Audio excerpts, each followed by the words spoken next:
VA, okay. Mostly, for the most part, okay. Some Galleon's a pretty good one.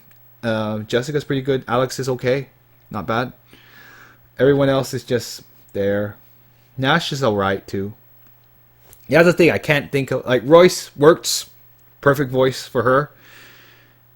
Facia's okay. Zenobia's pretty good, not bad. But other than that, like yeah, it's not the most stellar performance, but it kind of works in the game's favor to give it a cheese and charm, but at the same time, like I have to be real and say that it's not that great. Some people say it's so great that the PSP version lacks soul and all that stuff. I don't know about that. I mean, honestly, a lot of nostalgia can blind you to like can prevent you from like being open-minded about like differences and changes for the better, obviously. So like very like there are some it's not always true that new is better though, so I understand. So overall, like would I recommend this? This is now the overall assessment. Would I recommend this game to play? Sure. Like if you want like something that a story like honestly like you could play the darkest story and then bad things happen and the character is a gruffled cynical hero. The voice that you use for Kyle is better in my opinion. Oh, thank you. I also that's weird. Like the voice for Kyle actually I'm sorry, I'm going back to sound again, but the voice for Kyle it sounds almost too gentlemanly for what he is. And I never really thought of Kyle as a gentleman. He's more of a rough guy and he's just like he'd be talking like this talking like this all the time. And thank you. I'm glad you liked my Kyle voice. I'm hoping not it's kind of a hard one for me to do. And one other thing that's weird about sound is like there's actually not that many voice acting clips compared to like Pot Fumeo, which is an earlier working designs game. It's weird. I'm not sure why they have so few voice, but I guess that's probably how the Japanese version was. So maybe that's just the way it is. It's kind of so I had to do a lot of when I was reading out the lines. I had to change a lot of voices and try to imitate some people, and I kind of forgot some of the voices, so I ended up using my own. For Shenzhen 2, I'll probably have more freedom to do that because there's no voices in that game, thankfully, so I don't have to imitate. So anyway, overall, like I'd say, like yeah, you should go ahead and play it. Like it's not so difficult that you can't. Like it's great for people who don't have reflexes. You don't have to have reflexes. You're only good at planning, and if you're not good at planning, you can always just grind. And you have that option too.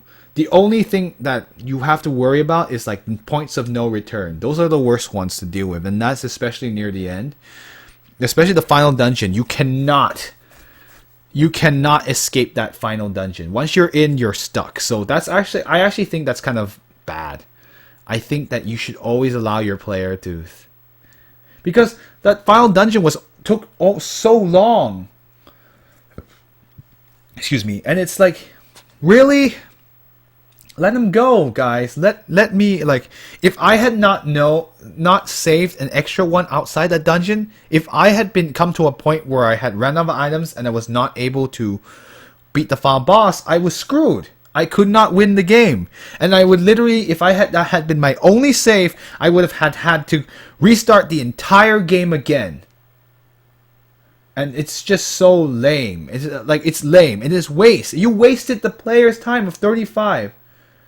Oh, partner, Mario and Luigi, the point of no returns. Yeah, I hate that. It's like, what's the point? Why do you want to punish the player? Oh, I haven't played Partners in Time yet. Let's not. I don't want to talk. I don't want to be told. It's possibly a game I want to play in the future, so I'm going to probably not talk about it for now. I want to form my own opinion. But I mean, post game, not having side quests is okay, and not having post game is okay for me. Honestly, I honestly don't really care too much for post game these days. But it's just a difference in my own preferences. But Lunar, there's kind of no side quests. That's also another thing I should mention. And in Lunar, you don't have, yeah, that's just that point of no return. That's just a flaw. That's a huge flaw. And if you had, you could end up in a point where you could not beat the game, and that's stupid. That's fine. I'm honestly don't care for post game as much anymore. But I mean, because I don't, yeah, I just want to play a game. I just as long as the story was good, it's fine. Like I actually don't do I don't like post game is good. I feel it's like it's icing. Like if the post game is really good or the then that's great. The one thing I want to mention is that at least this game gives you kind of an epilogue that you can talk to the people in Maribia. So that's pretty cool. It's not quite as okay. I can't spoil it. Earthbound has a really, really good epilogue, but I can't spoil what that's about because without anyone having played the game, because there's possible that people here have not played the game yet. So I could talk about. I will not mention that, and you should play Earthbound for yourself on the Wii U Virtual Console or on a Super Nintendo of your own choosing, either by a flash card or by having the real card itself. Even though the real card's like $100 or $150, depending on where you buy it. Or you could play on the emulator, which is fine. The other thing I want to mention is so yeah, that's just stuff I want to make mention of. And like overall, I would recommend this game if you're careful about your saves and you don't need have great reflexes. You should be fine. And if you like happy stories, a story just like you feel like, man, I just want to do something good and have something positive in my life. This is the game to play. This is a very positive game. It's all about like let's see. Oh, Wii U. Oh, you're talking about Earthbound? Earthbound's not on the Wii VC. You have to get on the Wii U VC. And it's like $10 from what I remember. Totally worth it. People was like, oh, $10 is too expensive. No, it is totally worth it. Anyway, getting off Earthbound. We're not going to talk about Earthbound now. But overall, like, yeah, this is a pretty fun game. If you hate all of life and you're like, I don't want to play something cliche and I want something artsy and exciting, and I want to see cynical, things that make fun, have huge philosophical discussions, and things where people die and there's sadness and blood and very dark and deep story. This is not the story for. This is not the game for you. This is a game for like I want to play something positive. I want to see like positive people doing positive things in the light of very, very negative things. And like this is what this game is about. And I think I think overall like barring like some weird you'll fall in love, you'll love the characters, you'll get a really good idea and you'll really like them, like it or not, and it's great. And so yeah, so with that said, I think that I also want to touch on the nostalgia too.